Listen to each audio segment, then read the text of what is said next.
you, what more can we say? Birmingham's the team, down at St Andrews, we are all supporters of our team.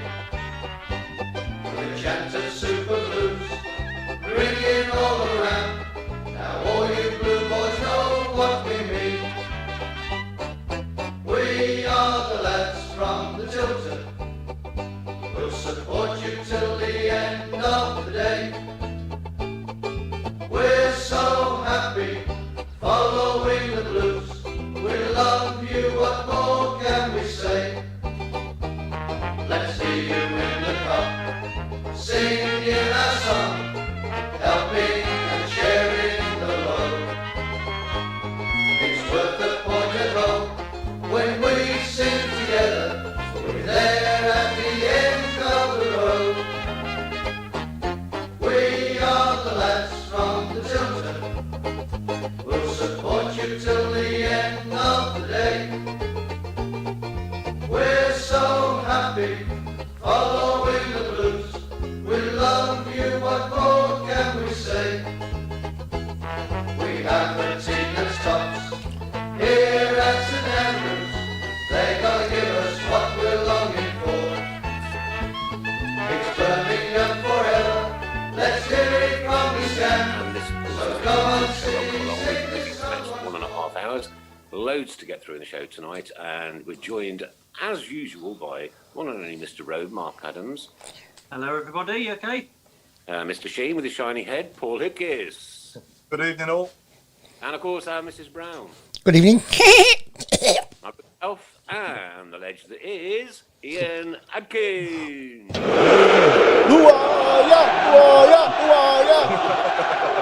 Oh, he's going to change it now.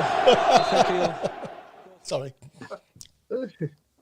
Thanks for joining us, Ian, on another COVID Monday night. We're all in Tier 3, so there's no fans at football at the moment. And, of course, it's FA Cup draw as well today.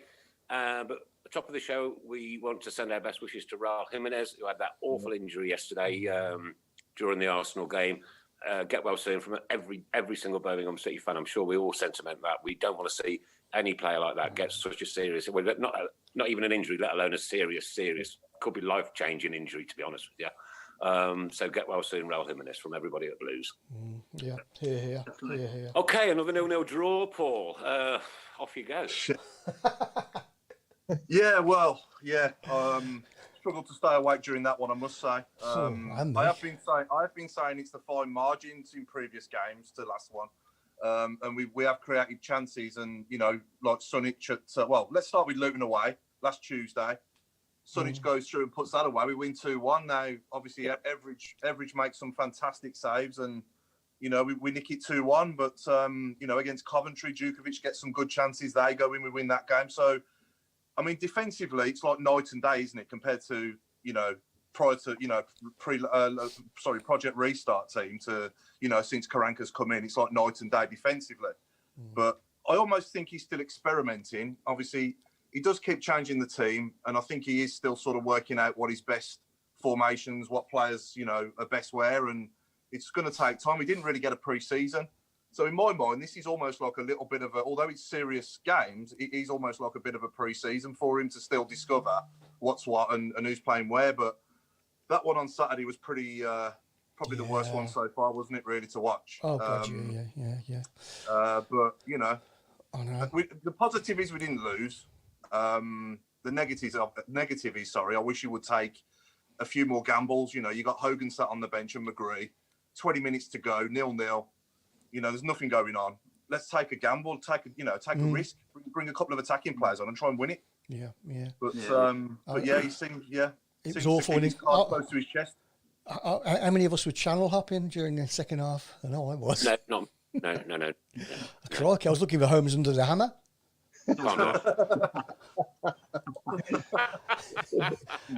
What was that with Dion Dublin? Oh yeah, I'll cut it out when it comes to him. It was awful. It was. Ian, awful. did you watch it, Ian? No, I didn't. I mean, it's been obviously good to watch the games. I've been watching a lot more abroad than anything, especially for Saturday afternoon, because that's what I've been basically doing for the last 12 years. But you see that he's, as I said before, I think he's coming to the club late. He's not quite sure what his best team is.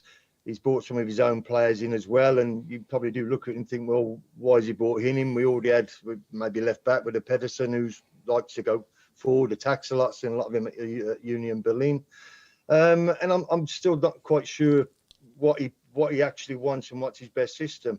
I mean, he has always built from the back, I think, and I think there's a lot of Mourinho-esque in there as well. I think he was his big buddy, and he's the more Mourinho type of coach than probably the Wolves lads, you know what I mean, who will defend but will go forward as well. But I still think they've got the players in there to get themselves goals. Yeah.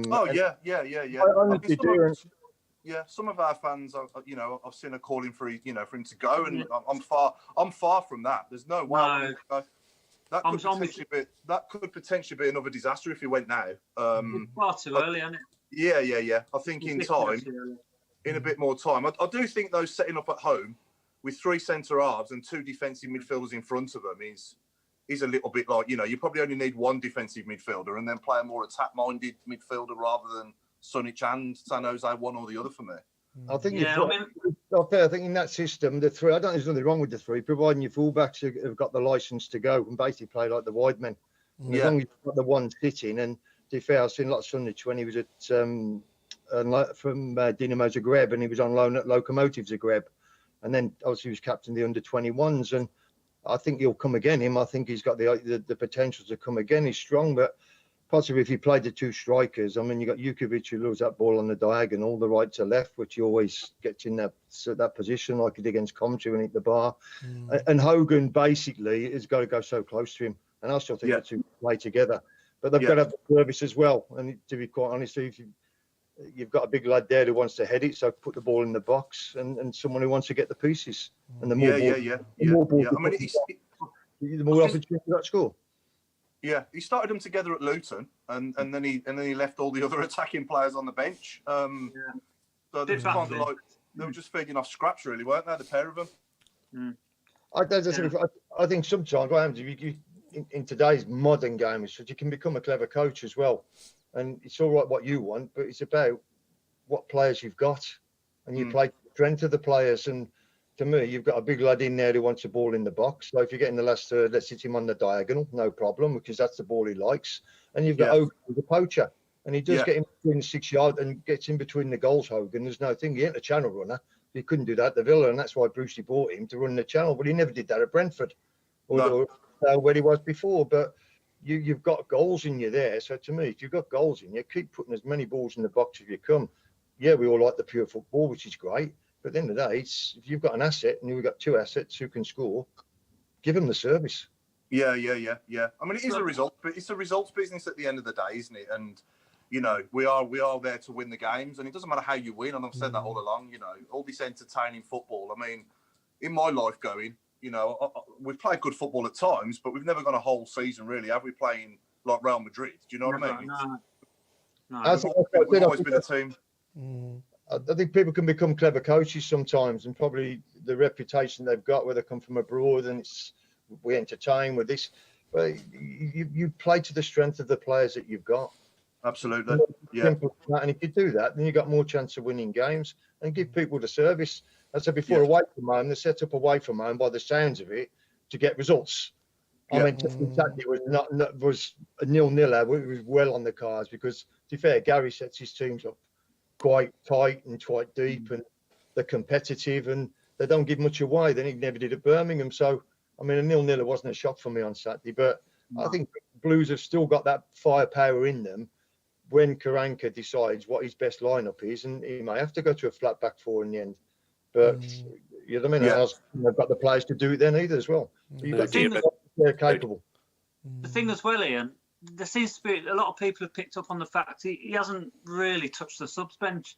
Is that a bit of a surprise? Because to me, I mean, the extra subs, use them. I mean, I don't get why he's just relying on one sub in the whole game.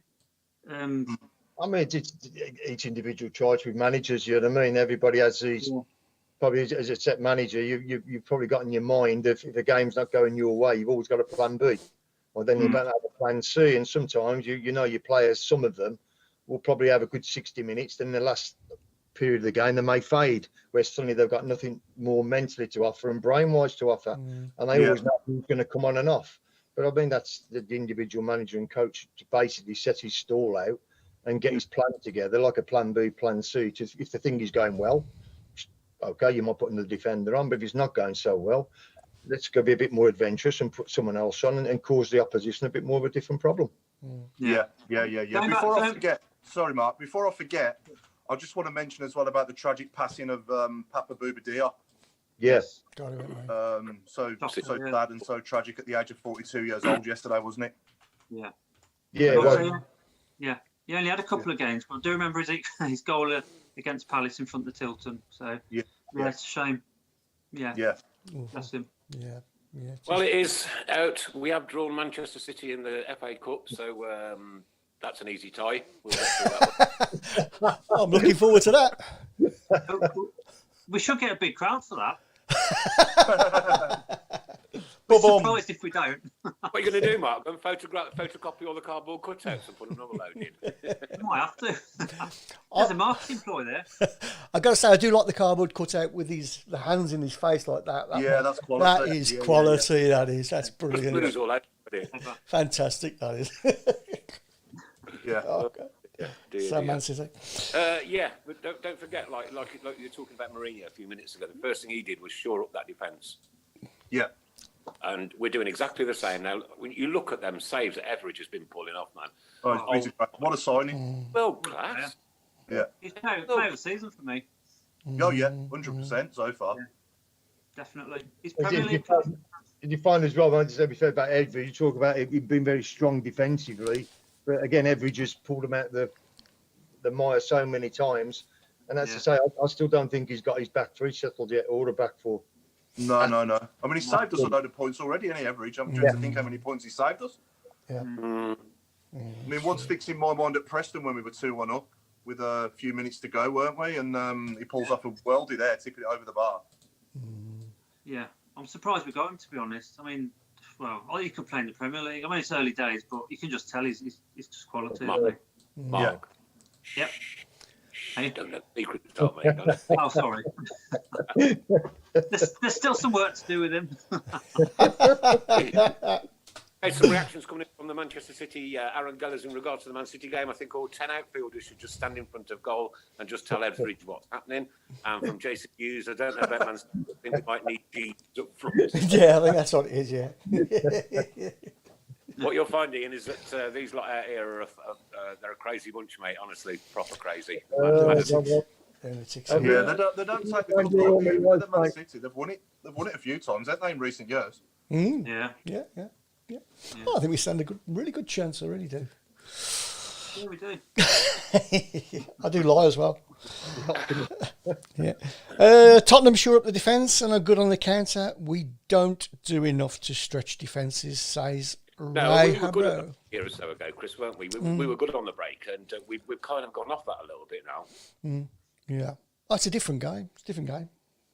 I said before, once he gets his team sorted out, and again, you've got a lot of there's a few Spanish lads over here as well, do you know what I mean? And you've got the Croatian that just took Halilovic, is it, the other Croatian lad? I've seen a lot of him when he was young. And you chop and change at times, and sometimes they don't know which way to turn, and you know what I mean, what we're going to do this week. Yeah.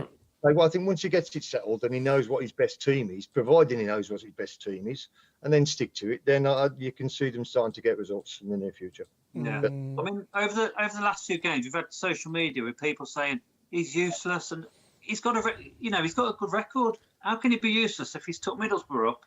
He was a point off the playoffs with Forest. He's got something about him, hasn't he? It even took Sir Alex Ferguson 4 years to win anything, didn't it? At Man United back then. Absolutely, yeah. But you don't you just don't get time these days, do you? You don't get the time to build your empire, do you? You know, if you're not doing well after 12 games, the fans are calling for your head. Yeah, it's crazy. That's in any club, that is, not just that, you know. That's just in football in general, isn't it? Oh, yeah, well, I think it is. I think it's different from, years ago in the 80s and the 90s, isn't it, where people supported the team. But it's like you're coming to a different area now, and people play Championship Manager. Do you know what I mean? Everybody's a manager, and they know, because there's so many things that they can get involved in. Oh, yeah. They love the football club at the end of the day. And they want the best for it, but everybody wants something immediately now. And I'm not funny, unless you've got lots of money to go and spend, it doesn't happen immediately. You got no. And again, if the style is a little bit different from last year as well, then you just said before, you've got to give it time to settle. And at the end of the day, he will live and die by his results like any other manager. You do think that they've got the players. I do think they've probably got, with the lad coming in now, Halisovic, they've got a similar type. You know what I mean? Crowley and Torrey, and you know what I mean. Sometimes you look and you think, well, why do we bring another one of that type again? The same type of player when we needed this. But again, he's the manager and he knows his players and he knows what he wants. So, and then you got to give him the opportunity to get it right. I think from Linda. Hang on, Paul. Go on, Paul. Nick. You guys are the best, presenting Tilton Talk Show on a Monday night throughout the COVID crisis and lifting people's spirits. And we'll all be thinking of you on Friday, Linda, when you lay your mum to rest. We'll be there with you, mate. Don't worry. Sure will. What was I going to say now? Oh yeah. Last time we met Man City, we were cup holders. How times have changed. Oh yeah, the League Cup. Yeah, I think Owen Hargreaves scored, didn't he? If I remember, for them. Yeah. Well, be positive. We've still got that League Cup in the cupboard. Oh yeah. We're still the only West Midlands club to win a major trophy in high definition. And in this century, haven't we? Yeah. What you like, Paul? We've got quite a few questions, haven't we, to ask Ian? Do you want are we going to do the official questions now, or? If you want me to, yeah. I was just going to very quickly say, I think Karanka's preferred formation is 4-2-3-1, but he hasn't got that number 10 nailed down, has he? No. You know, Terrell had a chance, Crowley's had a chance, and McGree's had a chance, and nobody's really made that shirt their own, have they? No. Well, just on the back, Hines says you can see what he's trying to build, but after all Birmingham have suffered over the years, you can understand impatience. But yeah, Karanka is a good manager. We will be watching the game tomorrow. Too right. Yeah. Right, first question then, Ian. Chris Rice is asking, did Ian grow up supporting them up the road? That was top, by the way. That was the whole game, your first game as well. Wait, my parents were born in Aston. They were born by Pace Park. Yeah. So my dad was a Villa fan. So the first football I watched was basically when you were young, 6, 7. My dad took me down to Villa Park. Then we moved over to Wrights in the Radleys, which is I used to go to Sheldon Heath Comp. So we were then right on the King George V playing fields. So then I started to go to Birmingham with all my mates, get the 69 bus 17 as well, which was going from the police station in Sheldon. And all my footballing then was to watch Birmingham with my mates as such. But my dad was an ardent Villa fan, so when I was young, my dad used to take me down to Villa. And I used to go down Birmingham with my mates, so basically you had a foot in both camps, I suppose. Yeah. Very diplomatic. Yeah. Okay. Anthony Garvey's asking, do you remember your debut at Middlesbrough alongside Kevin Langley?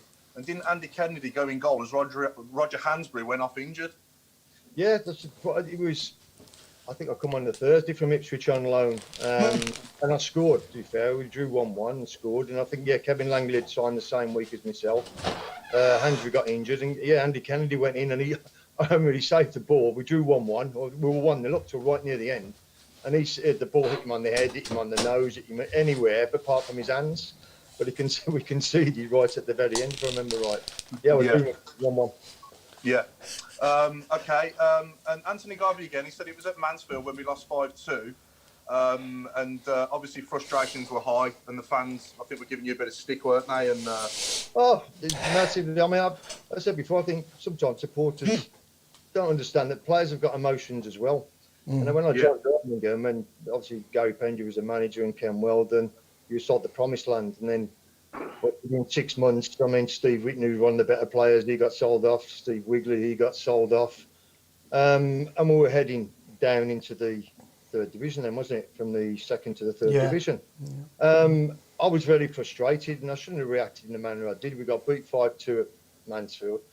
It didn't help that Dave McKay, who was the manager at the time, I think, as well, he gave me a bit of stick, and yet I was probably the only experienced one there who was trying to help everybody else, which was we had a youngish team then. And I reacted to something I shouldn't have reacted to. And I did apologise at the time, and you apologised again. But when I played, I was emotional. And if things weren't going my way or someone upset me, then I made sure that I got them back. Or if someone gave me a clap on the nose, I made sure they got it back as well. And you're always the type. I never classed myself as what would be a terrific footballer, but someone who had a bit of heart. I was captain at every football club because managers wanted you basically to pull everybody together. And Birmingham at that time, we had a young team, and you were trying to pull everybody together. Probably didn't play as well as what I did at Ipswich or Sunderland or previous clubs because of the pressure that we were under as well. I felt a lot of it as a little bit of pressure because you were a local lad as well. And I didn't come back to Birmingham where I had the opportunity to go to other clubs to basically end up in the scenario we did when I was playing. We basically relegated. And it was awful. I felt terrible. And before I reacted, and I said before, we were all emotional someday. I regretted it. But again, it was your emotions run high. So, yeah, I apologise then. I'd always apologise now because basically the play shouldn't do it. But I did. It's done with. I think over the years, we've had players throw shirts down, we've had players storming off, you know, and it just shows that they care, I think, you know, and even when I hear that like when people kick off in the dressing room, or you know, you even see it on the field as well. I mean, Bowyer and Kieran Dyer, obviously, years ago and stuff like that. It just, that's not a great thing, but it shows they care, doesn't it? I think we've even had fans throw season tickets on the pitch. Yeah. So it goes both ways. I think about both. I mean, you hit the word on the head there. I don't care what you are, you've got to care. Yeah.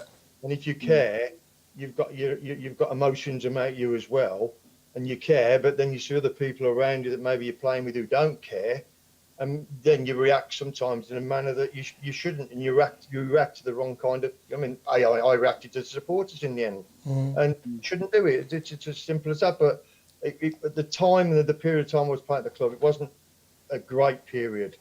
And I mean, every game was a struggle to get through. I mean, I remember one game we played Barnsley at home, and I think we got beat 5-3. I think I might have scored in the game. And we're playing then in front of 5,000, 6,000 people, and we were going down towards the Station Road end again, where you go into the tunnel, into the dressing rooms, and all the supporters congregating. Then there was the players were going down. There was tea being thrown at us and everything. But again, all the players, the younger ones especially that were coming, the Clarks and Dufresnes, everybody gave everything, and you can't knock that. And sometimes I think the punters, they pay the money, they're entitled to their opinion, but it's not always the players that create the mess on the pitch. It's the people up above. And for me at Birmingham, that period of time, it was Ken Weldon just wanted to cut and cut it to the bone, and he did. And as players, we suffered. And before I was proud to come back and play for Birmingham. You were a local lad, and believe it or not, I did have the opportunity at the time. I think I'd only been there about 2 weeks, and we played. It was the Lord Mayor's Trophy, if I remember right, and we played Villa at Villa, and it was just like an afternoon game, and they'd let all the kids in. From the schools, and I'd only been there about 2 weeks, and I was on loan initially.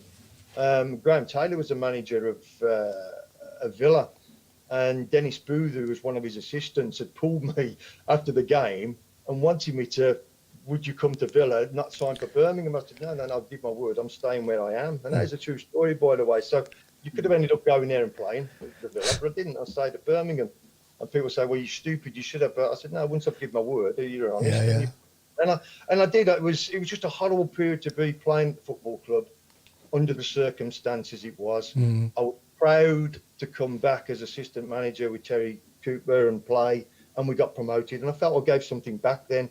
But that years when I played, I mean, I think I probably felt it more than anybody because I was the experienced one. I was a local lad as well, and I did feel it, by the way. It was a horrible period. Horrible period. That was. And Anthony Garvey said the fans were out of order at Mansfield. I said, fair play to Ian, at least you showed some bottle. And he's also commented, Kevin Langley, Colin Robinson and Ian scored in the 3-5 home loss to Barnsley. Yeah, oh God. Aaron, ask your question. Would you say that that's why Troy Deeney won't come and play for us?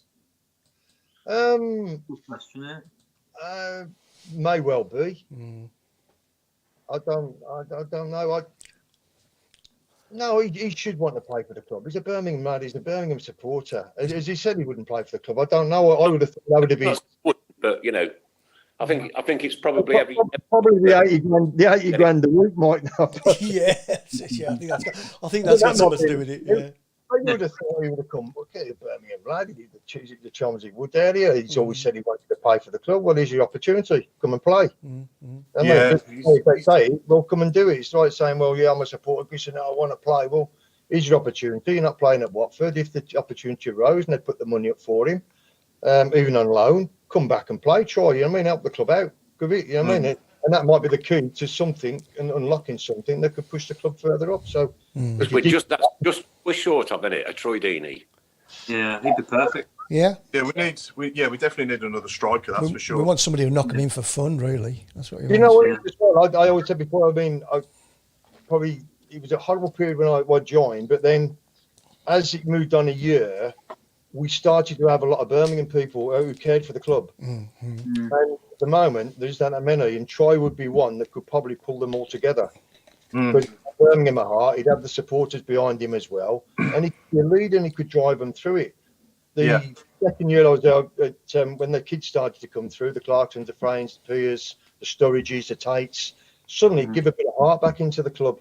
Yeah. And they all got thrown in the first team under difficult circumstances. And if the team would have been doing well, they probably wouldn't maybe not got their opportunity. And then later we signed Oppie and we signed Gailey as well. Do you know what I mean? And suddenly the heart came back into the club. And the spirit. And one thing is, also with Birmingham is it's like a Man City, Man United. Man City was always the working men's club. It was hard. Do you know what I mean? It was you have a go. That is the ultimate. And sometimes it's clubs have managers of that trait, but also players as well. And probably, again, someone like Troy coming back with a Birmingham background as well might just go and lift everybody. So there's your challenge: get him back in. Yeah. Stephen Gill's asking, what is your favourite game in a blue shirt and why? Do you know, I've racked my brains all the way through. At the end of the day, I've got to really say probably my debut, if I'm brutally honest, because it was Middlesbrough. I'm going back, or then we're going to the end of the season. The last game was Leeds. I think I just joined on loan. Tate made his debut when he was 16. Was he 17? And it was a Friday night. The following year was horrible. And I'm trying to think of a game where I can say that was an outstanding game. That was a game you really, really enjoyed. I mean, we did play the Villas Run the Cup, believe it or not. We got battered a couple of times, didn't it? But in the league, I'm thinking, I can't really think back to a real standout game to say I really enjoyed that. The following year, obviously, when we got relegated, it was like the first game Crewe, I think we won 3-0 at home, something of that nature. I see more standout games when I came back as assistant manager, and I played and I coached as well. And I had a couple of games at Leyton Orient and Bradford City. And they give me a bit of pride as much as anything, because at least I could put something back on the playing side. I think I only had about 5 or 6 games in that promotion year, because the majority of my duties were assisting Terry and coaching the first team. So I really struggled to say that. You know, I mean, I can look at the Barnsley game and thing of that nature in Crystal Palace away, and you think, oh my God. But at that period, honestly, it wasn't a nice time to, like, I mean, it was great to play for the club, but the actual team, we were a very, very poor team, and I find it very difficult, and that's just being honest. Yeah, absolutely. Go, Paul. Do you know how Terry Cooper is, Ian? He's in Tenerife, which he's had his place there for a long while. I'm just trying to think where he was in Tenerife. He had his cancer. But I think I'd seen Mark. I seen Mark, his son, because Mark lives in Solihull still. Oh, I know how his dad is. Yeah, he still lives in Solihull. And I asked him how his dad is at the time. He says fine. He's recovering. So, but he's out in Tenerife. I think Ron goes out there. Ron Atkinson also I think he's got a place there, and Ron more than anybody. But I think he's okay. And he's recovered. But he's very guy, really nice guy. Yeah, he was. He was great. I wrote him a letter actually, Ian, after the infamous Stoke game. Don't know whether you remember that one, do you? Was that when everybody come on the pitch? I'm not sure. Was I there then? I wasn't sure. I'm not sure I was there then. I don't know, but I wrote him a letter and said, like, don't give up. Just because of morons, don't give up. And he wrote me such a lovely letter back. I've got it in my museum, and it was a nicely worded letter. I wasn't expecting anything back, handwritten back in them days with a stamp on it as well. Well, it was, to be fair, it was great, Terry. I mean, one thing he did is when I left the club and I went to Colchester, as player manager, the idea was I was going to go there, and they'd said to me, look, we want you to come back, go and get a bit of experience.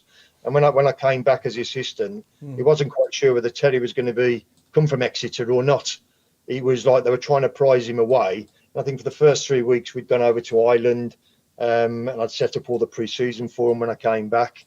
But he wasn't sure whether Terry was going to be the manager. And if not, then I was going to take over, which I was fine with, because, again, I was still learning the trade as much as anything. But he let me have my head, he let me get on with it. But he had a wonderful experience about him to know when you were doing a bit of coaching, might be defending, whatever it was, when he could see the players, I thought, well, they've had enough. And then he used to step in and go, thanks, Ian. And I'm like, oh, there's steam coming out my ears, you know what I mean? But that's a sign of a good manager. He Definitely. He stood, he listened, he listened, and then stepped in when he thought was right. And he was a good manager, Terry Cooper.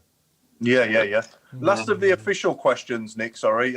Jason Hughes is asking, what are your memories of the double pitch invasions during the last game of the season in 1990 against Reading? Think Blues fans were trying to get the game stopped as we were losing and going to miss out on the playoffs. Mad game and atmosphere. Do you know, my overriding thought, we came off the pitch, I can still see visually now, the pitch invasion came on, didn't it? And we had to go off the pitch. And in fancy dress, weren't they? The punters were, the supporters were all fancy dress. And I always remember a Pink Panther taking a swing at someone. So someone might be listening to this. There might have been a Crystal Palace. Crystal Palace, yeah. By the way, it was a Pink Panther, and someone had a swipe at someone like a Batman or something, like, you know what I mean? And the next thing, the Batman lying on the ground, and we all got pushed off the pitch, and then we all come back on. So we came back on, but I mean, that was the overriding. I think I'd been out injured, and I wanted to come back and play in that one, and I'd missed about the last 4 games, I think, and came back and actually played in that game because you wanted to play. You know what I mean? It was the last game. We were getting relegated anyway, but you wanted to play, and I did. Cool. I think we're about 3 down in 10 minutes. My money would have been on Batman there. Ian is a good talk. The Pink Panther come from the back. Nick. Great show coming from Joe Donohoe. Great show, lads. Ian's a great talker, knows the score for real with the Weldons, etc. Of the low crowd. Thanks so much, lads, for the time and work you put into the show. So grateful, Joe in Dorset. Keep right on. Thank you very much, Joe. That's a nice comment. Nice comment. Lovely. Nice comment. Yeah. Lovely. Yeah. And good chat. Yes, that Reading game was my ex-wife's first ever game. Okay.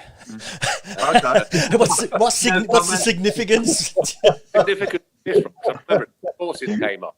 And she goes, does this happen every week? The horse was back then. We were sat in the main stand, right? This was like, not the main stand, so the railway, in the railway. Yeah. And we walked through. West Ham 1, Aston Villa 0! Yay! And as we walked in, there was a driven over her. Yeah. And she says, "Oh, you got a water lick?" I says, "No, that's from the toilets." Went at half time to get a pie, and they served it on a piece of ripped off brown cloth. Was that the Reading game? The police came on with the horses as well. The horses on the pitch. We can't remember going back. We come back on the pitch, didn't we? Afterwards, and there was fucking horses had like shit everywhere all over the place.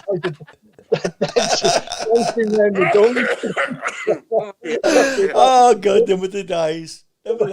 So Nick, you just wanted your ex-wife to be as miserable as we are. Is that what it was? She was. Roundabout way, yeah. It worked. That's why she's now your ex-wife. I'm not sure if you're going to mention, if we were going to mention it, but obviously the death of Maradona as well. And I remember the time when he was linked with. Remember the time when he was linked with Blues. Yeah. Oh, that was just a rumour, surely. We had it for about. We're asking questioning. No problem, Trevor. Anytime, mate. If you've got any questions yourself, Trevor, you just write them on that board, my friend. Yeah. We had it for about 3 summers, didn't we? I think Sullivan was trying to sell season tickets, and we were linked with Jean-Pierre Papin, Maradona, and Kenneth Anderson. Yeah. We went for Ricky Otto in the end, didn't we? I think we did, yeah. Oh, that's quality, isn't it? That's quality. Kenneth Anderson, he just got like he was one of the top goal scorers in the '94 World Cup, and he's going to come to Blues. Yeah. Did you ever, Ian? Sorry, Ian. Did you ever cross paths with Maradona? Did you ever meet him in your coaching or anything? No, not at all. To be fair, I've had.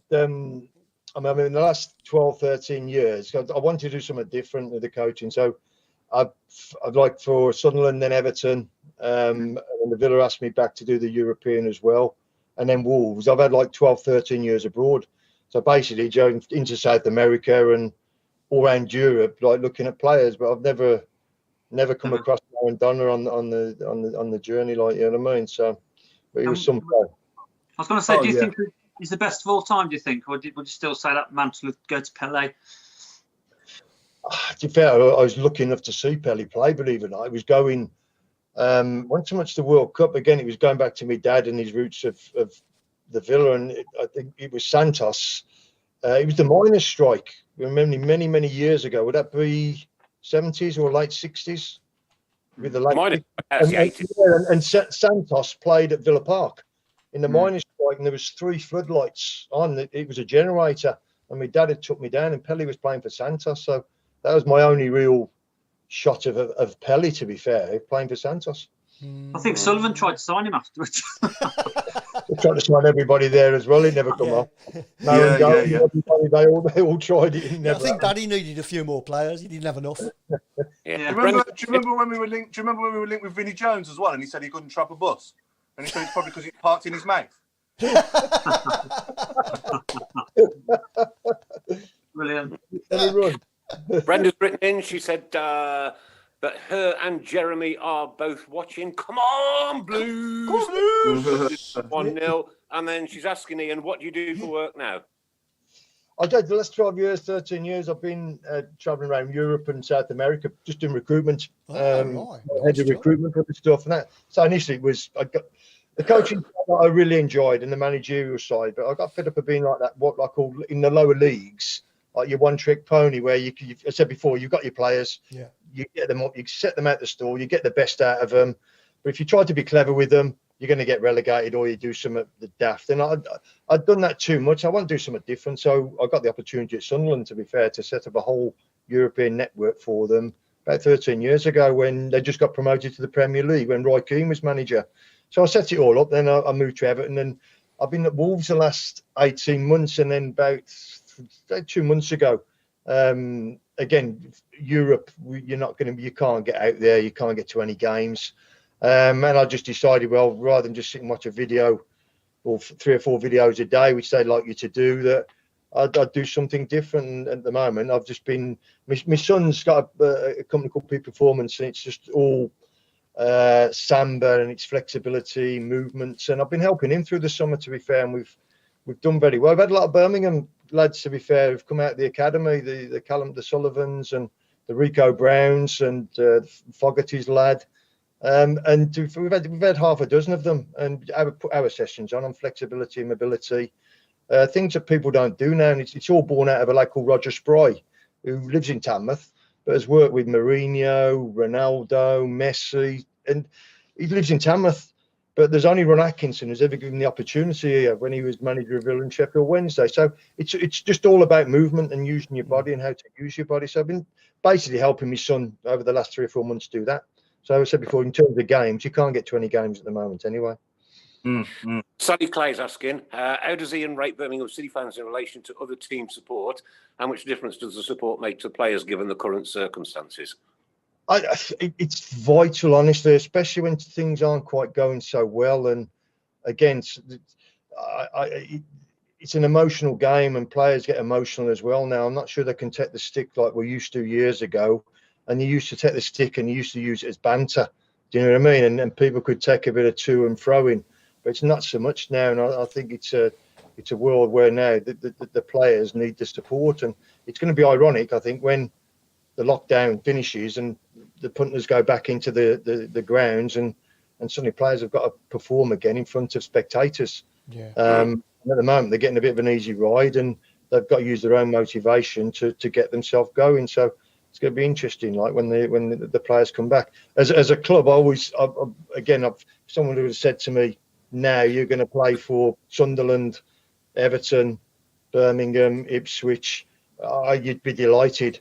And all them first three clubs, Sunderland, Everton, Birmingham, I always found that they were the similar kind of supporters where they liked the hard work, they liked the graft, they liked people to have a go, but they also liked to play. But the fundamental was you give everything, and you had the shirt on and you went for it. You know what I mean? And then I was delighted. I'm very lucky to have played for them three clubs because they're all the similar kind of ilk with supporters where probably, you know what I mean, Sunderland with Newcastle, Everton with Liverpool, Birmingham with Villa. So you're proud to have played for all those clubs of that nature, but the supporters are so vital, I think, now, especially because of this modern world where people don't have as much banter now as what we used to. Yeah. And Ian, who was the best player you played with at Blues and in your whole career? I think what would ask me this, you know, out of everybody, I was really lucky enough, and I was at Sunderland, I played with people like McCoist, who come in. I was Everton with. I was looking to be in the Championship side, you know, when they won the title in '85. So you had your Sharps, your Stevens, your Ratcliffes, and all this kind. Ipswich, I was lucky with Terry Butcher. Again, they were selling everybody off at the time because of the Pioneer stand. They had to go and fund that. Bobby Robson just left, so all the big players had gone, apart from Terry, McCall, Paul Cooper. But of everybody I've ever played with, you know, and I only played with him for 6 months, Frank Worthington was a genius. Oh, I can imagine. I'm sorry, Frank Worthington. And people say about Frank flamboyant. I mean, on the little stories, I mean, when he came to Sunderland, we were bottom of the league, and then suddenly we'd finished about halfway up the league, I think, in his first year. And he was great. I mean, I was fortunate then to be captain of Sunderland as well. And the whistle would go, the referee blow the whistle, and we're ready to go out, and everybody's like this, come on, lads, we're going to have a go. And there was Frank in front of the mirror, and he'd get his hair, and he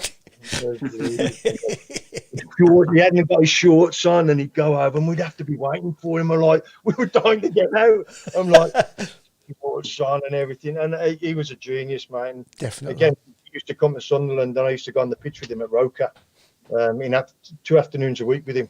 And people didn't think, they just thought he was flamboyant and didn't work hard. That the bloke was a genius, an absolute genius.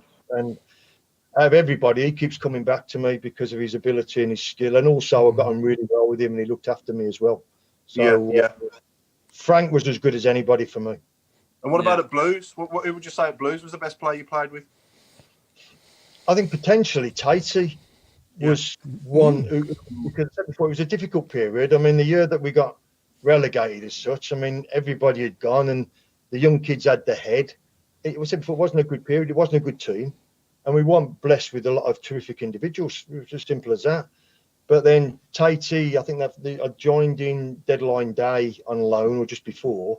And then Tatey made his debut against Leeds, the last game of the season, on a Friday night. And Tatey was a talent.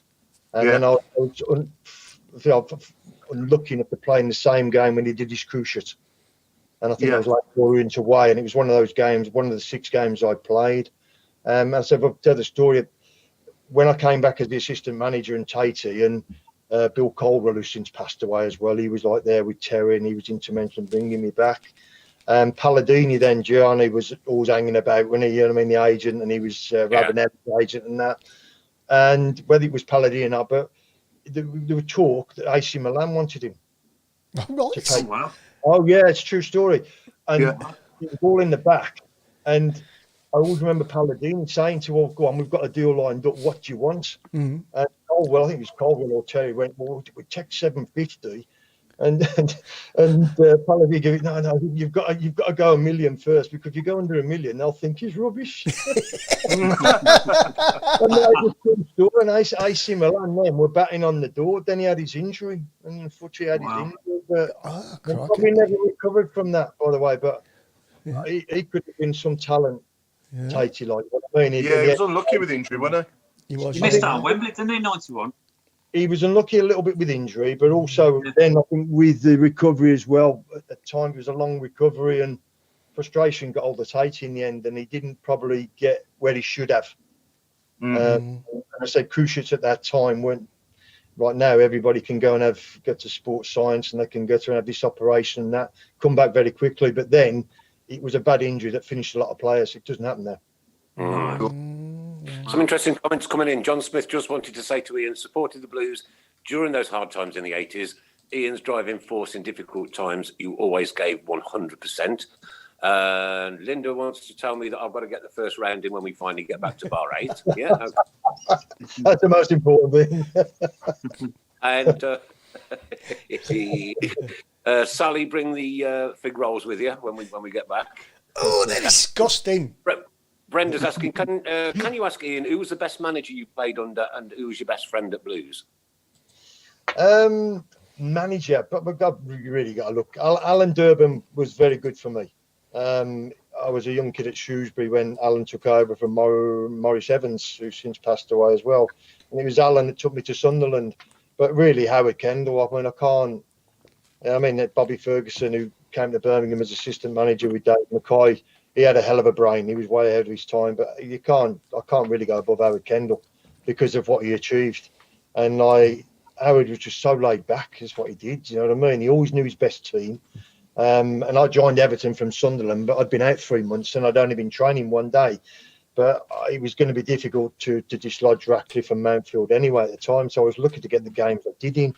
But I seen Howard work and he was terrific, but so laid back. Oh, incredible. But he was harsh at times as well. If he had to give it you, he'd give it you. But he always knew his best team, picked his best team regardless. If I'd come in and had 3 good games, made no difference. Ratcliffe back in or Mountfield come in. So for me, I can't go any further than that. From Birmingham, really, I've always kept in touch with Clarkey.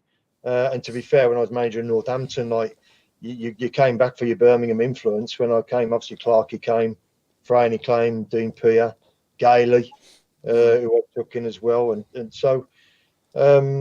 Gleghorn as well, to be fair, was always a good friend of mine because of when I was at Ipswich, Nigel signed from CM Red Star or Blue Star and came to Ipswich. So probably those as much as anybody. Those are people I keep in touch with. He was my first favourite player, Gleghorn. Oh yeah, loved him. Yeah. He was very underrated. He came in. Bobby Ferguson brought him in from CM Red Star, and we were in the first division then as well. And he came in and he's got terrific talent. I mean, again, in my team, I mean, Rogerson and Gleghorn, you couldn't wish for 2 better wide men. No. They to each other, and I think they got how many goals? They were instrumental right in the promotion. Yeah. With the goals that they got it around the back post as well. Nigel was terrific in the air. I mean, he had a big head. Probably called him Breeze Block Head. Because all the size of his head, like it was bigger than the body, and he weren't hard to hit. Rogerson's quality around the back post. So, I do feel you've kept in touch with people. I wouldn't say anybody's like a direct individual saying, "Oh, he's my best mate," but kept in touch with everybody. So, well, as many people as you can, like, you know what I mean, in the football. A lot of people I had to look through the team sheet, say, "Blimey, I forgot about him. Forgot about him as well. Where are they now?" And it's just one of those things in football is that sometimes we don't always keep in touch with our teammates that we should. So I keep in touch with a lot of people from Sunderland and Everton still, and I do with Birmingham. So like a variety and a mixture.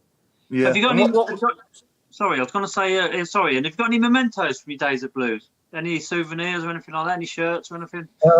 Yeah. To be fair, I probably got more because I played in the over 35s, didn't I? I used to play in NEC, so we used to play in them games as well. I have.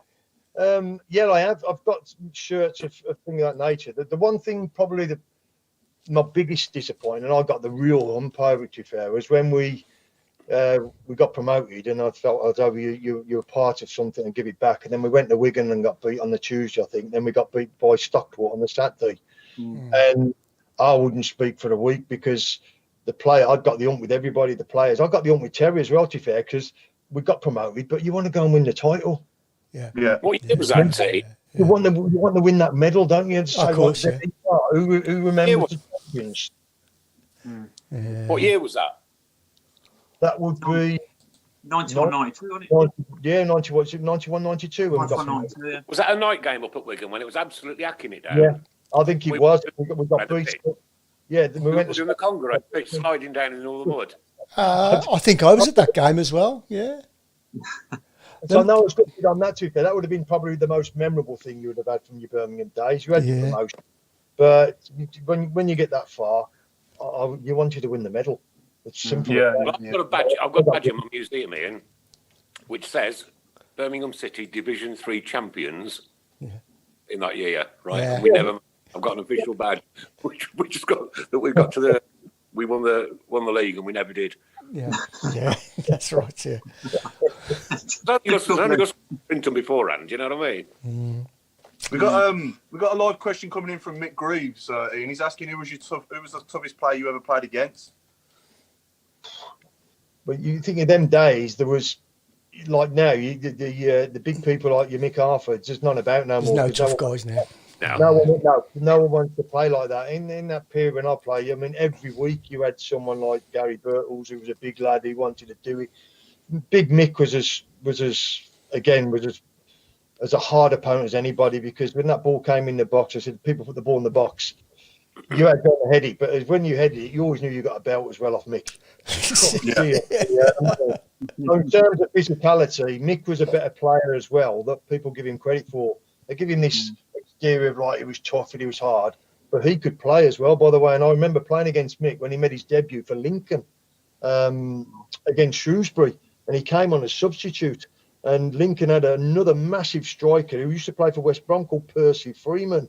And he went off. He got like sunken eyes. And you think, well, he's gone off. Oh, that's good. Then Mick came on, dearie me. And suddenly, it was like elbows everywhere. But I always give me a clattering Mick. I remember playing in I think it was the third round of the FA Cup at Sunderland. And he's given me a right straight elder line. Ended up I had to go off.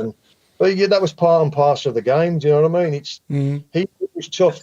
Quick strikers at the time, the two probably were Tony Cotty and Paul Walsh. Yeah. They could twist and turn. They were different type to Mick, but Mick was hard to play. Gary Thompson was the same, similar kind. You know what I mean? They were big lads. You had to handle them, and also you had to be clever enough when you knew you could win the ball. And I was only 5'11". You know what I mean? They're 6 foot, and a lot of the time it was just I had to shout them up. I was a drop off, and that was into me. Yeah. So you had to be clever all the time with these people. But there was two different types. There's the Mick Arthur type, but the two sharper ones, and so were Paul Walsh and Tony Cotty. They were like the ones now that people use. Yeah. Peter Beardsley as well was good, wasn't he? Oh, they all. I mean, to be fair, you got to look at Man United. I mean, there was when Whiteside as well. Do you know what I mean? One boxing outstanding. You think Whiteside has been injured. Oh, that's good. Then suddenly Mark Hughes, I think, made his own debut. It was his debut. First thing he did was stamp on my toe. You think, gee, it was like a bull in a china shop. Do you know what I mean? But every week you face someone that was a difficult opponent. You know what I mean? In quite a different way. It was someone was strong in the air. You knew you were going to get a clatter. I mean, I got about 30 stitches in the head, but you just got on with it. You got in at half time. They went one of these stitched you up and you went back out. Yeah, you know what I mean? That's right. Yeah. Blood coming down your face. You didn't like it. So, there was different types. I mean, Alan Brazil, when in his heyday before he was injured, he was a good player as well. He was sharp and he was quick. And Ipswich had a hell of a side. Yeah. Do you know what I mean? So there was two different types every week that you played against. It was that big man, little man. Yeah. How the game has changed. What was the banter like amongst the lads at Blues and when you was there? Obviously, any good pranks or anything you can tell us about in the dressing room, or any funny stories? It became it was a youngish kind of dressing room at the time. You know what I mean? So everybody were pushed up, but in terms of the actual dressing room itself, it was really quite quiet. Do you know what I mean? It was. Honestly, it was a strange period. I mean, one of the funniest stories ever. I remember we signed Carl Richards. Oh yeah. Bournemouth. Oh my God, the biggest disaster ever. Were the best. Oh God, we played at Bournemouth and he ran Vince Overson ragged, and we signed him on the strength of that. So we'd actually brought him in, and he came in. Ken Weldon must have promised him a car. So anyway, I remember him going into the office, and then he's coming out of the office, and he's got in the car, and then suddenly he's come back in the office, he's ranting and raving, Mark, I'm on the car, what's the matter? He passed his test in an automatic. He did a manual. You got off him and never give him another one. And it was that one or nothing. And he couldn't drive a manual car. It was just, honestly, he was someone. I mean, there was just some stories as well. The one going back to the Barnsley game, and again, some people look at it now and think, finally, we got beat 5-3, and we're all sitting in the bath. And John Truick at the time, he'd had a rough ride off the supporters as well. And at the time, the dressing room then was at the back of the station, so that the punters could get onto over the back of the not the opposite end from the Tilton, the railway end, and come round back, and we're all in the bath. And someone's hurled a brick, is true. Hurled a brick straight through the window with John Truick's name on, and we're sitting in the bath, and we've all like gone on these, but and we came out, but we got with John Truick on. But it wasn't like a massively banterous dressing room because it was so young. And I'm not being funny. When you're losing every week as well, which we were in that one period, it's hard to get any banter going. Honestly, it was such a difficult period. And as I said before, when people say about heroes like now and the club going to back when Brucey was there getting promoted, I think sometimes people forget of the players who've had the rough end of the stick and how they've kept the club going. And it's not so much me, but the people like the John Frains, your Clarksons, your Pearsons, your Taties. I mean, they were like the lifeblood at the time, and basically they got the club going again, and because of they were youthful. And they had a heart, and they had a heart for. They gave the heartbeat back to the football club. Definitely. The kids at the time when I was there, and I'll always say that. You know what I mean? And there was a couple of others underneath. The Red Robinson underneath came up as well. So they became the heartbeat, and they were great, by the way. You know what I mean, as we go on, you get a bit more banter as well. But honestly, it was such a difficult period. Everybody used to come in a little bit well deflated. You know what I mean? Yeah. It was really strange. Yeah. Yeah, I think although it sounds like a horrible period, it sounds like you were having some great times as well. Oh, we did. I mean, obviously, it was you'd have some fun about it as well. Do you know what I mean? But it was really difficult when the kids were coming through because the main thing is they were more focused. And probably when Dave Mackay came in, to be fair, he'd been in I think it was Egypt. And over there, he got affected by the sun, the pigment of his skin, and Bobby Ferguson just come in. I think it was his first, must have been his first day of training. So anyway, he'd come in, and we were at Damson Lane in the training ground, and people wouldn't believe that, but that Damson Lane was the best training ground in the Midlands, by the way, way before Bodymoor Heath or anything like a state-of-the-art place. It was fantastic. So anyway, we're training down on the one pitch. Some of the younger generation won't know what Damson Park Lane is, but out of the dressing room comes this bloke, and he's wrapped up. He's got like a towel around his head, sunglasses, the visor on, and I'm thinking, I think it's something from Mars. And it was Dave McCoy. It was sunny. He had to wear all this stuff on him because of the pigment of his skin. And the lads stayed away, started to call him crackers. It was like 90 degrees, and he'd come out and I dressed him. All you could see was like basically his eyes through the sunglasses. But I remember that was he actually the manager of Egypt? Was he? I'm not sure, to be fair, but Bobby Ferguson. I got a feeling he was. I'm trying to find it, but yeah. But when it was sunny, he dressed himself up. You couldn't see his face. Well, I must say, this first hour has absolutely flown by. It's crazy. Right, we've got a quiz coming up. Chris, do you introduce us to that, please?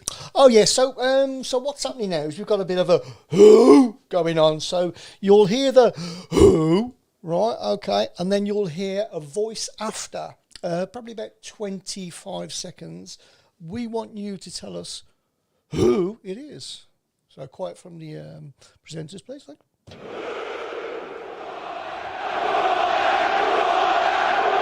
Well, he's going to change it now. I think he'll... The leadership on the team, all these question marks that are they're the foundation of a successful team, and Arsenal have been lacking in that measure, and the results and the style and the way that they're losing matches would indicate that. Well, let's just talk about his selection process for captaincy, because it's interesting, isn't it, to almost put that out to the dressing room. So there you go. Ooh, that's a difficult one. Ah. Oh, Of course, Nick doesn't know, does he? Have you got it, Paul? No, okay. Paul? Yeah. Well, I it's my idea. So yeah. Oh, right.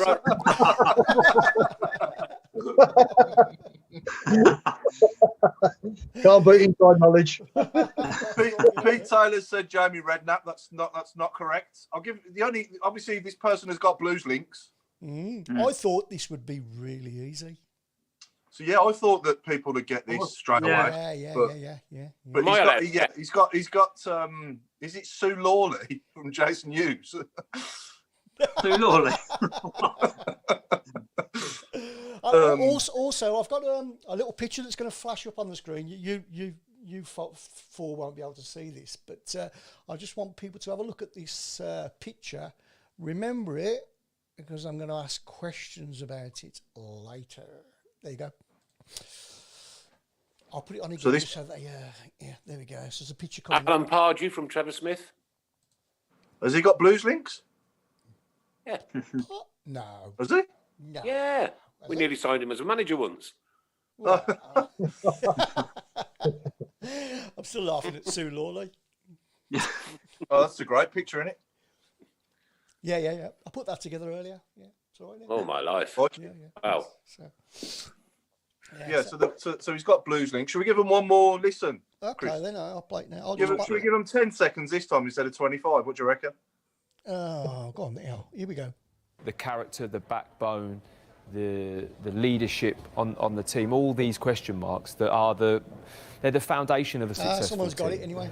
And Yeah. Well done, Paul in McCarthy. that measure, the Well results and done. the style and the way that they're losing matches would. Let's just talk about his selection process Paul for McCarthy. captaincy. I was going to suggest Darren Pearce actually, because it sounds a bit like him as well.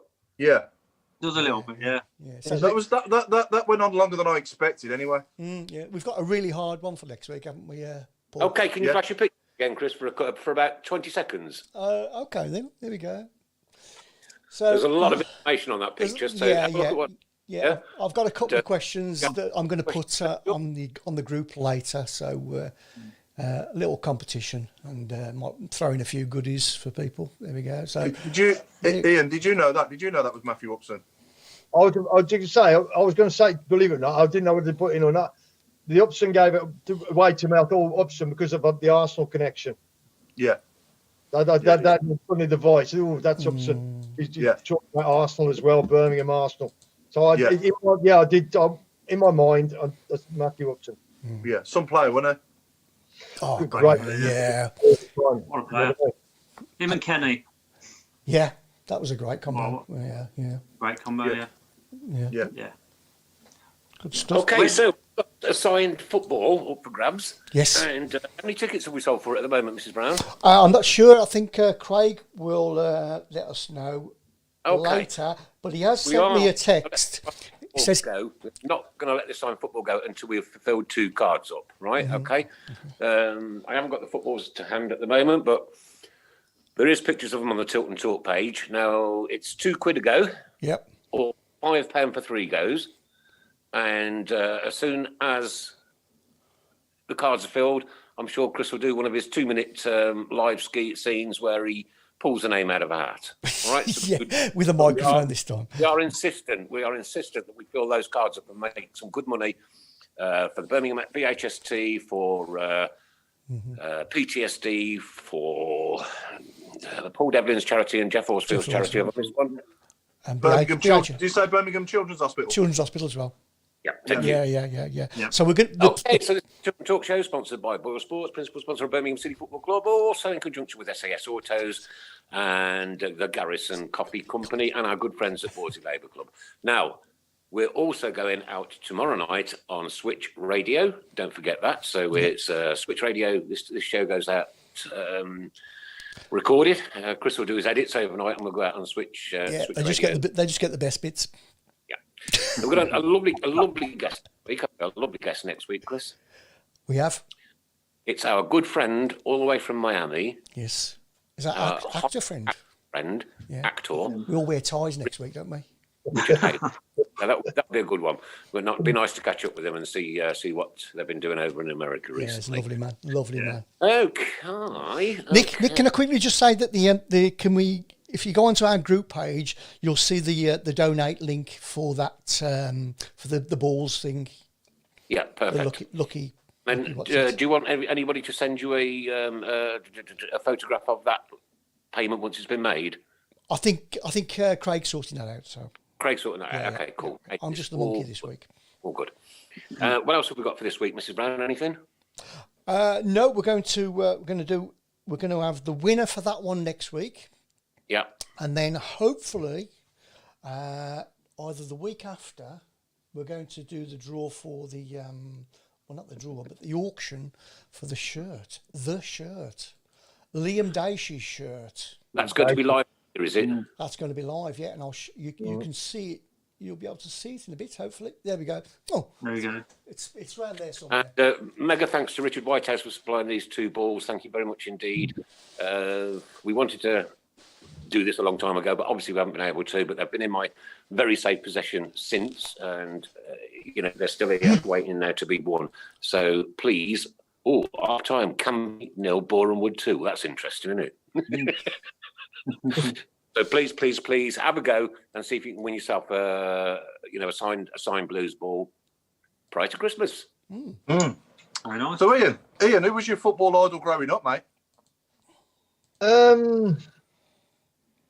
Probably Bobby Moore around there. You know what I mean? He was that era when 66 you were 9 then. So the 66 World Cup team really. And Bobby Moore was always that icon, wasn't he, that was pushed forward, and he was elegant and he was a good footballer as well. Probably Bobby Moore as much as anyway. Everybody will remember Jeff Hurst for the 66 World Cup final, which is great, you know what I mean, because people do. But if anybody, Bobby Moore, and it was just, even when he went from West Ham to Fulham, do you know what I mean? He was just the icon for me at that time. He was the captain of England. They won the World Cup. You can't beat that. Can't beat it. No. I do remember that, and I was only 6.5, but I do remember the day well. 5.5, 6, like that. Yeah. Just started drinking then, hadn't you, Nick?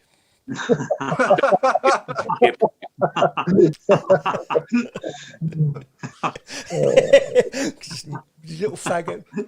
All right, mate. Well, for nothing, mate. They were the days, eh? Oh, they were the days. So I'm gonna, with my next question, I'm gonna test your memory now, Ian. So what would you say, playing for Blues, when you was on the pitch, what would you say was the best goal we scored while you was playing? Your most memorable goal that we scored? I know it was a tough time, so you're gonna have to think hard, but can't be many. I can't think that first year. God, goals, I can't. How many goals did you score, Ian? Was it 6, 7? not necessarily a goal that you scored, but the best goal that the team scored, like while you were playing. Do you know? Again, I'm finding that very, very, very hard to remember. Yeah. Pinpoint a goal. We're going back then 30. Yeah, it's a long way. Okay, have a think about it. In the meantime, Paul, can you do the 1 to 11, please, dude? Yeah, let's do the 1 to 11. Been looking forward to this. Yeah. So we've got your. So yeah, we've asked Ian, obviously, like we do with all our special guests, to pick his 1 to 11 from the players he played with for us. So yeah, we're going to ask Ian to do that as well now, at the same time as thinking about that goal. Well, I think none of them scored. We've reached that milestone where we forget everything, Ian. Don't worry about it. Oh, that's 4 years on now, isn't it? 30 years on. It is 30 odd years on. 35. Yeah, gotta be. Yeah. 30 years ago was 1990. Yeah. Yeah. Yeah. Far away then, Ian. Of the team. Yeah, go on then. Yeah. Defending goal. I mean, it was a difficult period anyway at the time because every keeper let him in anyway. Martin Thomas or Roger Hansbury were the two, and if I had to pick one, it'd be Martin Thomas. Right. Yeah, he was good, wasn't he? Yeah. Again, it wasn't easy for Tomo because I think in that team, the experienced players were Tomo, myself, and Harry Roberts. That was it, basically. Yeah. And Tomo was the best at that time. To be fair to him. Yeah. And that. Right back, to be fair, I said before, I've gone for players basically who had a heart and wanted to. I mean, we're Birmingham lads, and Ian Clarkson.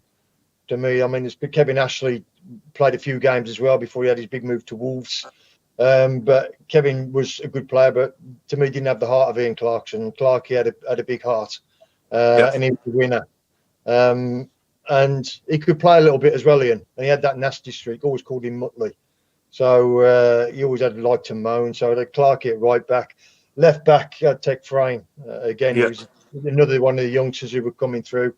Birmingham lad had a big heart about him as well, and also had a great left foot. By the way, yeah. And they were both.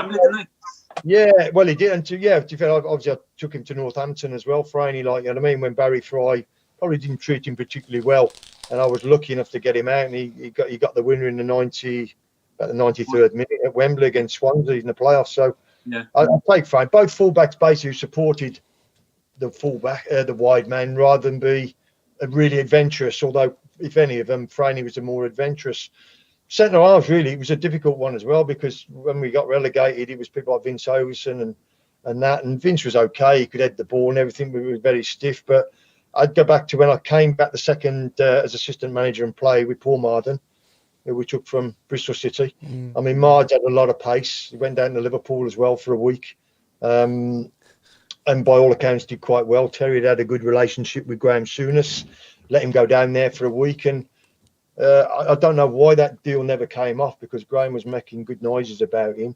But Paul had pace. The only thing Paul had was because he had pace, like a lot of players, he was a bit what I call lackadaisical and waited for people. He waited to get for the ball. He wanted someone to have a run with, and suddenly mistakes occurred in his game. But I'd take Paul because of his pace. Yeah. The left side, Trevor Mathieson, again, out of everybody, some the punters might not think of it, but Trevor had a bit of pace as well. One thing they were both blessed with pace, and Trevor was naturally left-sided, had a good left foot. Lovely lad as well, but he's a great kid. Had a big heart in Trevor as well. So that would be my back four that we actually play with. Great, I mean, going across the midfield, Rogerson out on the right, and Gleghorn on the left. Again, before I thought, as two wide men, they were terrific, and they could both score out the back post. The goals were ultimately responsible for his promotion. Ian had terrific silky skills, and Nigel had skill, but he was also a powerful lad around the back post. So as two wide men, I'd go Rogerson and Gleghorn. The midfield, again, was a bit of a difficult one. I mean, Tatey was 16, I think, when he played against Leeds, and I played in the game before he got his injury. He was a terrific footballer, modern-day footballer, Tatey, now, because he had energy and he could play. So I'd have Tatey in the midfield with Dean Pierre, who probably wasn't the best footballer in the world, but complemented everybody else within the team. And again, I took him to Northampton. And if anybody got took out of position, Dean had terrific energy to go and cover. And he just fed the ball. He won it and he fed it.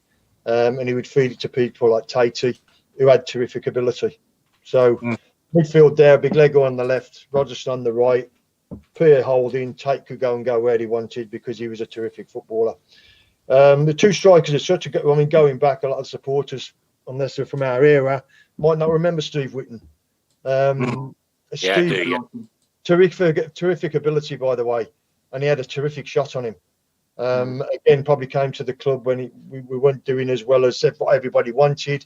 He got very disillusioned, and I think he went from Birmingham maybe to Ipswich. I think he played at West Ham in the top flight, as he did with Coventry. I think he went to Sheffield Wednesday, Ian. Sheffield Wednesday, yeah, that's right, yeah. From Birmingham to Sheffield Wednesday with Ron. Big Ron took him to Sheffield Wednesday. He had terrific ability. He had a great shot on him, and he could hold the ball in as well. Lost his way a little bit towards the end of his career. Liked to tot. And went off the ropes that way. Play with him, and I played with him, believe it or not, was Pescalido. And there's other people like Simon Sturridge as well, who had a big heart for Birmingham, who was a good player. I just shot Pesh. I think I put down, I played with Pesh. He'd come over from Canada, a lad called Tony Taylor, who was Terry Cooper's friend, had recommended him and sent him over from Canada. And I played in the reserve game. His very first game for Birmingham was against Bristol Rovers in the reserve game. And I actually played in it with him. And then we signed him straight after the game, and he played. So I may have only played one game, but I played. And I'd put Pesca. He worked very hard, Pesh did as well, and he had the eye for a goal, but it was his work rate as well. And to me, Steve Whitten would have been a perfect. Steve Whitten, Pescalido, and Tate, they've got some ability about them as well, and they'd score goals, all three of them. So that would be my pairing up there. I mean, later on, I'm not quite sure whether I played with John Gale. And Louis Donovan, who got pace as well, and say Gailey had a massive heart, and Hoppy had a big heart as well for Birmingham. So the team that I left, which was assistant manager when I was coaching everything, that had a lot more what I call Birmingham heart about it, and it wasn't a bad team, by the way. But one thing he did, as I said before, he give everything for the club, and all of them were Birmingham lads. and he give the heart back to the club, by the way. And I don't think people probably recognise that at time, and that was all due to the Frames, your Clarksons, your Pearsons, your Sturridges, and your Taties. They give the club heart. Stuff. And who would be captain here? Out of that lot, I'd probably Clarkson. I think Clarkson was a leader. You know what I mean? And Clarky was one of the types again that he would get annoyed, and he would get annoyed with people as well if they weren't pulling the weight. He would tell them, and that's why I called him Muttley. You know what I mean? His nickname was Muttley. And he had a heart. And I tell you what, if someone wasn't doing the job and he was upset, he'd put someone in Rosehead and all, by the way. And a big Blues fan as well. Still massive Blues fan. They had a heart for Birmingham. I mean, all of them. Tatey did, you know what I mean? And Dean did, and then your two fullbacks, and then Gailey came back as well. And at least we got a heartbeat, and Hopley, and we got a heartbeat back into the club. Just as we left, and that ultimately then got the rise up, and I think then Barry took over and took us down again. And then brought 60 odd players back with him.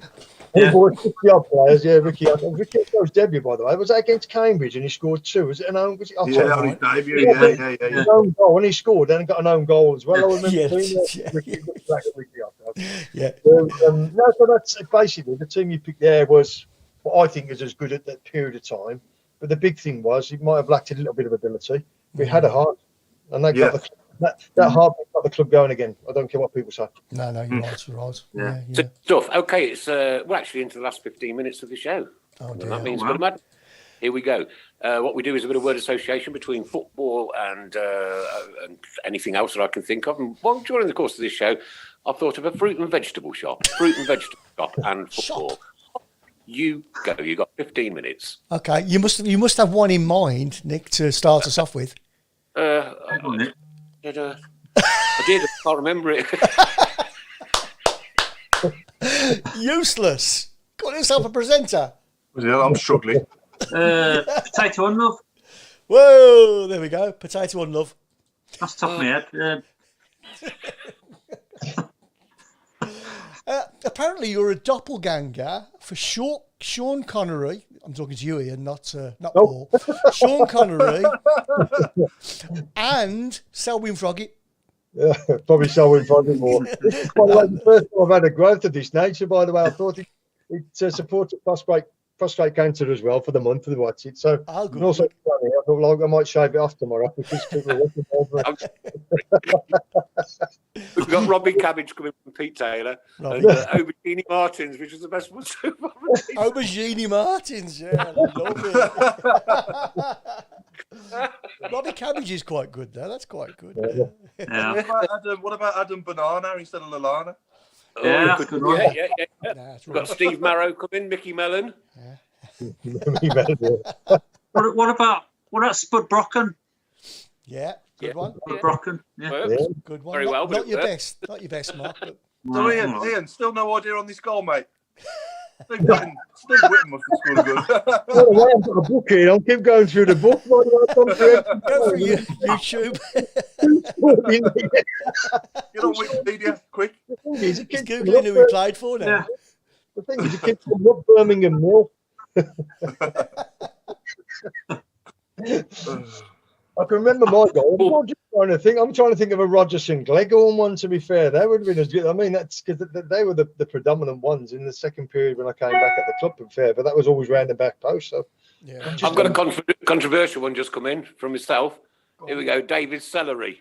Oh, yes. The most hated man in Birmingham. Yeah. Oh dear. We've got Nikolai. One goal. I can remember one goal, by the way. Maybe Peterborough. I didn't score it, but I came on. We were losing 1-0, and I came on with about 10 minutes to go, and it was a vital goal, to be fair. Mark Cooper scored it. We drew 1-1 with Peterborough. Yeah. I rose round the back post and back-headed one back, and Coops put it in from about a yard. Okay. That was my assist. I'm really trying. I'm struggling. What's Mark doing now? Is he still in football or Mark Cooper? Cooper. He's the manager at Forest Green. Oh, of course, Yeah, yeah, that's right, yeah. Oh, yeah, we've had this. He's got Odin Bailey, hasn't he? Odin Bailey playing for Tony him. Bailey's there, yeah. Oh, That's yeah. the Blues connection, yeah. Yeah. Going back good player. to what, sorry, Chris. Going back to what you said, Ian, about Paul Marden going on trial to Liverpool. I read at the time that Mark Cooper went as well. Was that true? Do you know? I can't remember. It may well have done. I mean, you bear in mind, people were surprised at the time, thinking, "Oh, Marden going to Liverpool," but Terry was very close to Graham Souness because of the Middlesbrough connection. They both played there, and I think remember reading it. Yeah, the bit of the friendship one as well. But apparently, Paul had done quite well there, and I don't know what happened. I'm not sure Mark went, but he may have done. I genuinely can't remember with that one. But as I said before, Mards had the potential. But he always had this little what I call wick, and it was basically to me always overconfidence. He was so quick, but he wanted a race with people rather than actually do something and get in a position first or whatever it may be. And that was probably his downfall. I think did he get then to West Brom? I think it was Brom, didn't you know? He did. Great kid, by the way. He still is in Solihull. Mards. Yeah. He was capped by Wales as well, wasn't he? Mid-90s.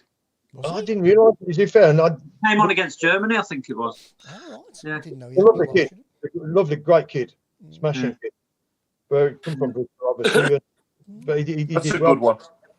That's a good one from Pete Taylor. Per Mertesacker. Carrot, Steve Cabbage, Andy Much-Rooms. Aubergine. Chai Bellery. What about Craig Gardner? Yeah, well done. Hey. So what we got predictions for tomorrow night then? Barnsley at home? 1-1. I think it'll be another draw. I really do. Do you? Nah, 2-0 to Blues, mate, tomorrow. I want to say 2-0, but I can see us. I can't see us scoring. I can see us probably losing one goal. 1-1. It's going to be 1-0. It could be a 1-0. I mean, they're due a home win. You know what I mean? Well on the line, and you go and sneak a home win. Tomorrow might be, hopefully, it'll be the one that they could just go and sneak a win. Maybe get battered, but they sneak a win. Sometimes. And they're probably due a result like that as well. By the way. Yeah, I know. We keep saying we're due. Do we know if the Croatian kid's in line to be featured at all? Yeah. I don't know anything. No. I think his last game, last time he played was with Herenveen back in March, when he so. That's been his last game, probably in terms of fitness and speed. He's probably not up to it. Maybe he could be the number 10. To be fair, if you like, that's his basically preferred 4-2-3-1. Yeah. He will be that number 10. He's sure in that position. Would you say he's better than what? Obviously, you know about him. Would you say he's better than what we've got there or what we've had? Technically, yes, by a million mile. Right. Then he'd have to get up to speed, and again, the only thing is. He's still very lightweight. He's never really filled out or potentially, and body strength wise either. Which, whatever people say, you've still got to get to speed of the championship and the pace of it and the combativeness of it, and nature of it as such. So, but the lad can play. Lad's a player. It's up to them now to get the best out of him and find the formation to get the best out of him, because he can create as well. Yeah, definitely. Good. Sounds promising. What do you think? Ibrahimovic, he's a big Swede. Stephen Pears. I wouldn't tell him that in Latin. You wouldn't what? Sorry. I wouldn't tell him that. No, neither would I. Lionel Messi, Andrea Pear, Ian Atkins diet. What, they eating pies and drinking beer at the moment? I like that one. Wood Brocken, Wayne Prooney. Oh, God blimey. Right, okay. Pete Taylor thinks we'll get more yellow cards than goals tomorrow. And Nicholas Wellesbury wants us to have a quick word on this take on the Almagier post today. Yeah. Okay, I'll just throw my 2 pence thing. I'm a bit fed up of what they call now doom scrollers who just seem to scroll down Facebook and other social media sites looking for bad things that have happened to the Blues or are going to happen. Oh, come on. We're Birmingham City. Come on. It's never been any different. Crikey. What will be, will be. Good PR there. There you go. What's your take on it, Nick? I'm just fed up of all the negativity, to be honest with you. Look, if a guy's got to go to court, he'll go to court, and that's that. That's, you know, what's it to do with you or me or anybody else? Yeah. But then... Right, got Charlton coconut, John Terry vegetable soup. Ken Leake. Ken Leake. Rory Grape. Paul Date from Craig, that's a good one. Yeah, good one. Paul Date, yeah. Paul Dates, yeah. Yeah. So with 5 minutes of the show to go, don't forget, please join us in winning this Sign Football. We'd love to give it away, certainly before Christmas, and get it to you. And all you got to do is go onto the Tilton Talk page. Everything is on there that you need to put your PayPal money in or whatever. Yeah. 2 signed footballs. Come on. Yeah. We want to get rid of the other one before Christmas as well. We'd love to. Yeah. Can got Sol Campbell soup. Nick, can I quickly just say well done to John Farrington, who won the shirt last week. Absolutely, of the full squad shirt, and that's bumped our money up a bit. That's fantastic. Thank you. Lynn's just typed in avalanche of goals tomorrow. Chris Brown, be worried. Be very worried. I'm looking forward to it. Not worried. I'll tell you what, though, if you do one in the buff, it'll make it easy for you to use your bucket, won't it? How do you know I haven't been using it all the way through this? But the BBC don't use them tactics. I've got a weak bladder. I can't help it. Well, other stations. Okay, so sum up your time at Blues then in about 2 minutes, if you could, Ian. Joining the club, obviously you sold the promised land, and it just never happened. And Ken obviously just cut everything to the bone. So initially, when you just joined as a player, very frustrating, because again, you didn't expect what was going to happen. The way that the club was being run to the ground. One of real frustration, but then one of pride of being able to come back as assistant manager, coach, and play the games that I did, and help the club back and gain promotion. Obviously back into the second division then, but you can take pride in that. You know what I mean? And that was the spell that I'd remember more, because I said before, there was more happy occasions. We won more games, and we had a promotion at the end of it. But the first period was just sheer one of frustration not only for the supporters but for the club as well, because you were brought up in the area, and that was its lowest point ever. And the supporters didn't realise what we had to put up with. You know what I mean? Before we train and came well, then we had 6 balls. Wouldn't give us any balls for training. Wouldn't pay for anything. We actually trained at the back of the railway, the station end, on that bit of waste ground there. That was our training pitch. The actual playground on the sign going into the old main stand, we should do our set pieces there. He wouldn't pay for anything again. We didn't have a training ground, so it was frustrating. It was horrible. But then the second period, it was, by the way, it was great to play for the club, but a horrible period to play in the team as such. But then the second period was a lot better because we gained promotion, and I always felt that I gave something back then, being a local lad as well. So something that didn't turn out well initially ended up well, and absolutely, you're right. Yeah. Did you play in the game where we played? I think it was Chester at Chesterfield. No, I don't think I did.